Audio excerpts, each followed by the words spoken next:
all together, I will ask the Father, and he will give you another advocate to be with you always. Alleluia, alleluia, alleluia,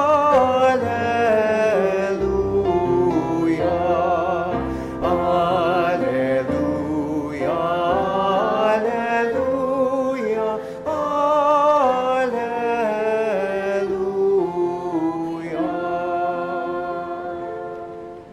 The Lord be with you.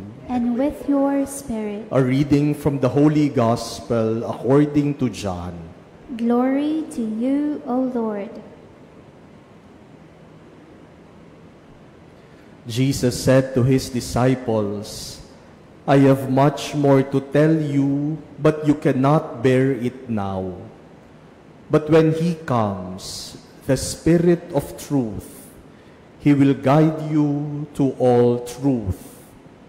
He will not speak on his own, but he will speak what he hears and will declare to you the things that are coming. He will glorify me because he will take from what is mine and declare it to you. Everything that the Father has is mine. For this reason, I told you that he will take from what is mine and declare it to you.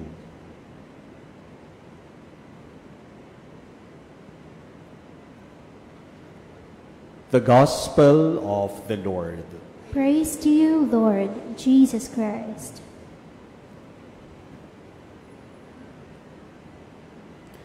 My dear brothers and sisters, one of the descriptions that Jesus gave to the Holy Spirit is what we heard in our Gospel today.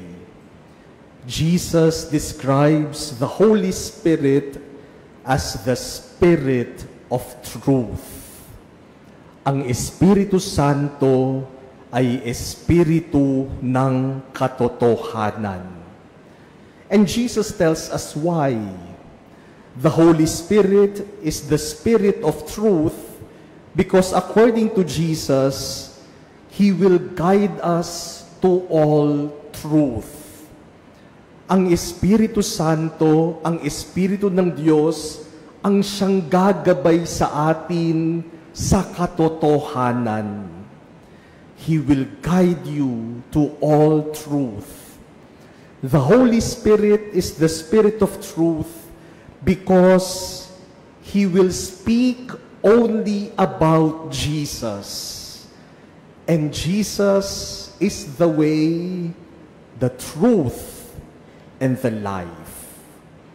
Kaya ang Espiritu Santo, wala siyang ibang sasabihin kundi ang tungkol kay Jesus.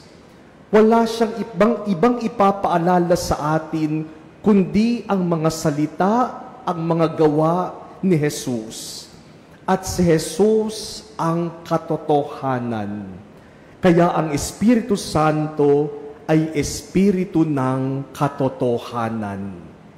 And so whoever possesses the Holy Spirit, that person is also and should be a person of truth.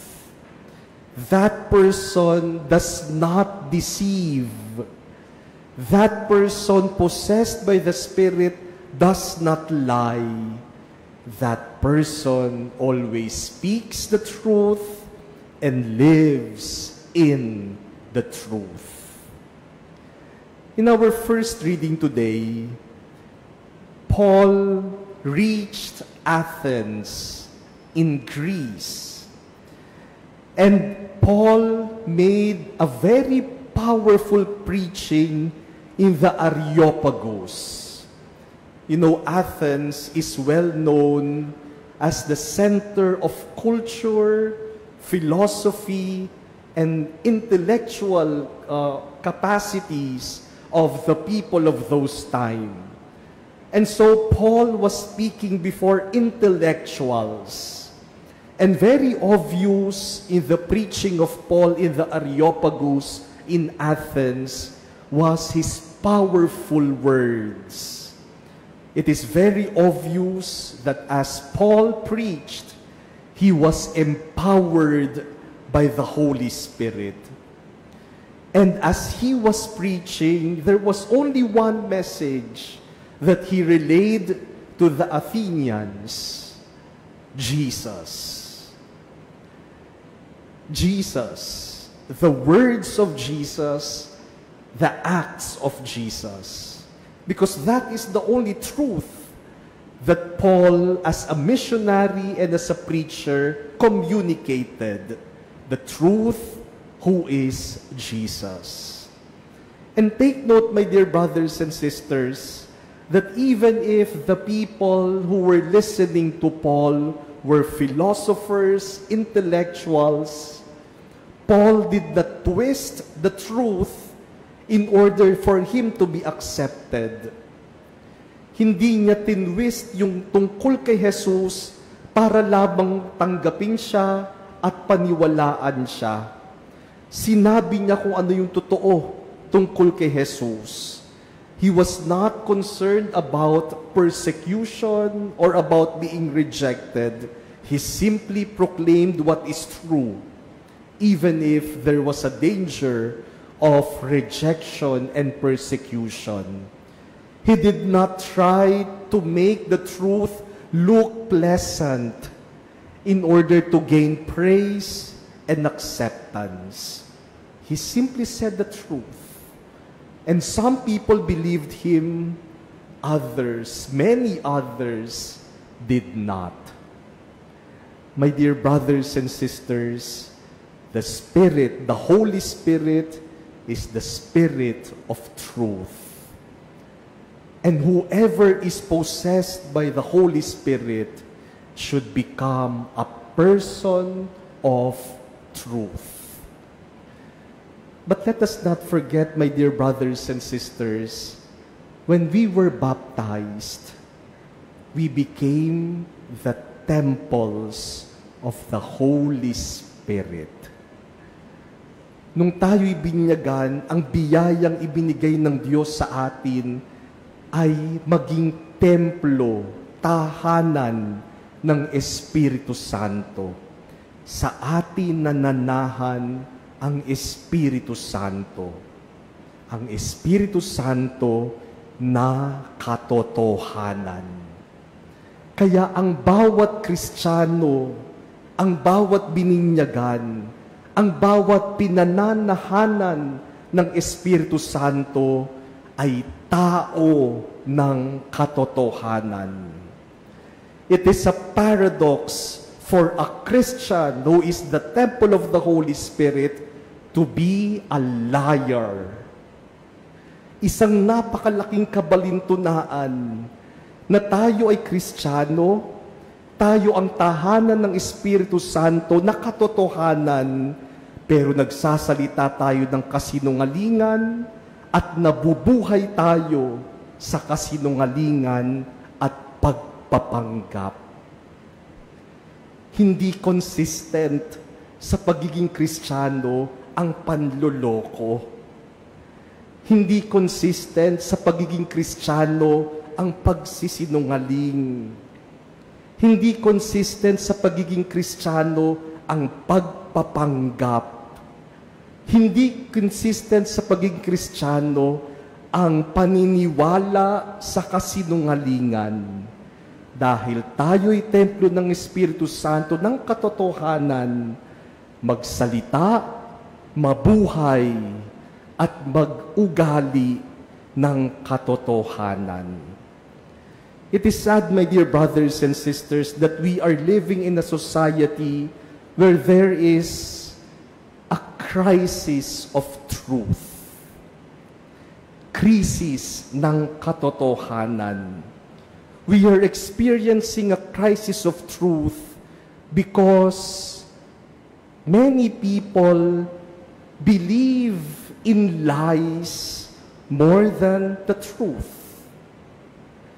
We are experiencing a crisis of truth because people who tell lies are praised and adulated, while people who speak the truth are persecuted. Krisis yan ng katotohanan.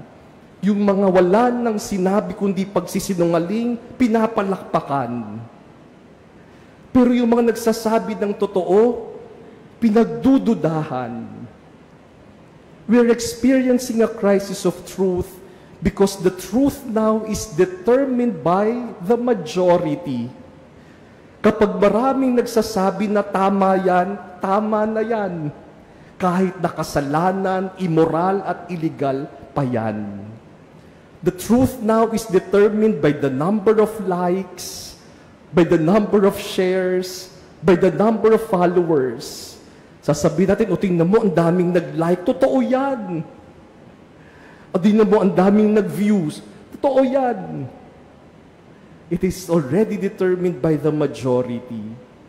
We are experiencing a crisis of truth because we believe more on what is seen on social media than what is heard from the pulpit. We are experiencing a crisis of truth because we believe more on social media influencers than on preachers. We are experiencing a crisis of truth because we no longer know what is true. Madalas tatanungin natin, ano ba talaga ang totoo? Hindi na natin alam kung ano ang totoo at ano ang fake. My dear brothers and sisters, let us not forget that we are temples of the Holy Spirit, and the Holy Spirit is the Spirit of truth. Every Christian should be a person of truth. Kaya maganda pong tingnan ng sarili natin ngayon. Sa araw na ito, sa maghapong ito, ilang pagsisinungaling kaya ang nasabi ko? Sa araw na ito, ilang beses kaya akong nanloko? At ang buhay ko ba ay buhay na pagpapanggap o buhay na nasa katotohanan? My dear brothers and sisters, as people possessed by the Holy Spirit who is truth, let us always speak the truth. Let us always fight for the truth. Let us always stand by the truth. And let us always live in the truth.